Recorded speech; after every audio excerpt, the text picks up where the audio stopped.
इस लेक्चर में आप लोगों को मैं नायलॉन 66 के बारे में बताऊंगा। नायलॉन 66 नायलॉन 66 पॉलीएमाइड सीरीज का पॉलीमर है और इसका उपयोग टायर्स, मोल्डेड फर्नीचर्स, रोप्स और कैबिनेट्स बनाने में किया जाता है। तो नायलॉन 66 कैसे बनाया जाएगा और इसका नाम कैसे पड़ा, इसके बारे में हम बात करते हैं। तो hexamethylene डाईएमीन CH2 CH2 CH2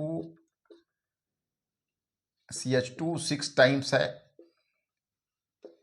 6 times CH2 groups है, 6 कार्बन एटम्स हैं, 1 2 3 4 5 6 और बोथ एंड में एमिनो ग्रुप जुड़े हुए हैं। बोथ एंड में आप देख रहे हैं एमिनो ग्रुप है, इसको बोलते हैं हेक्सामेथिलीन। और एडिपिक एसिड क्या है देखिए,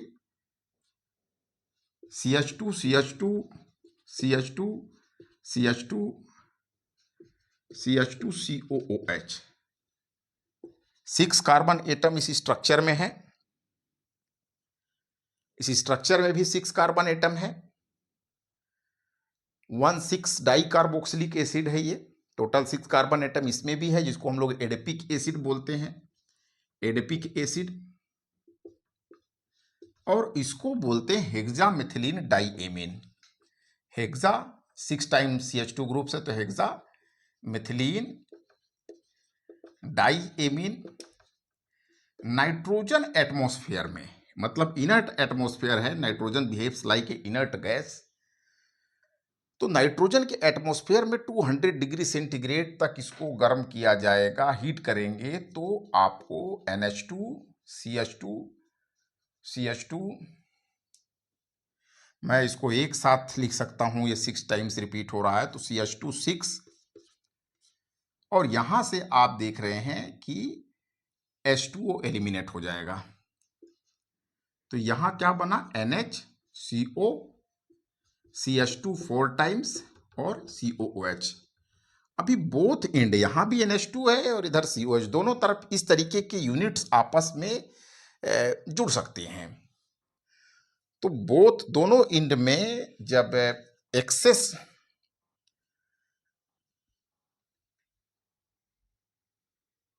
पॉलीमराइजेशन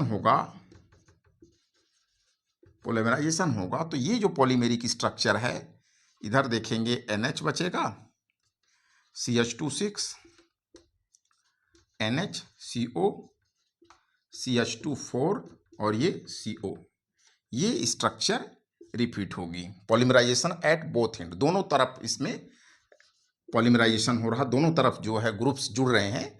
ये जो बना हुआ इसको बोलते हैं नायलॉन 66। नायलॉन 66 का मतलब आपको समझ में आ गया होगा, 6 कार्बन एटम इसमें भी है, हेक्सामेथिलीन में भी, और एडिपिक एसिड में भी 6 कार्बन एटम है। तो इसका जो रॉ मटेरियल है उसमें हेक्सामेथिलीन डाईएमीन में भी 6 कार्बन एटम है और एडिपिक एसिड में भी 6 कार्बन एटम है। इसलिए इन दोनों के पॉलीमराइजेशन से जो बना हुआ जो पॉलीमर है, पॉलीएमाइड है, पॉलीएमाइड CONH है, यहाँ पे दिख रहा है, इसलिए इसको एमाइड सीरीज का पॉलीमर मानते हैं। तो ये इसका प्लास्टिक इंडस्ट्री और टेक्सटाइल इंडस्ट्री में बड़ा यूज है। नायलॉन के नाम से आप परिचित हैं, इसके क्लॉथ्स भी बनाए जाते हैं। इसके अलावा इसके टॉयज भी बनाए जा सकते हैं, टायर्स भी बनाते हैं। तो बहुत सारे इसके एप्लीकेशंस हैं। रोप्स, टायर्स और फैब्रिक्स, रोप्स, टायर्स और मोल्डेड फर्नीचर्स बनाने में, मोल्डेड फर्नीचर बनाने में इसका यूज किया जाएगा। तो this is all about nylon 66। Please stay connected with the chemistry मंत्र।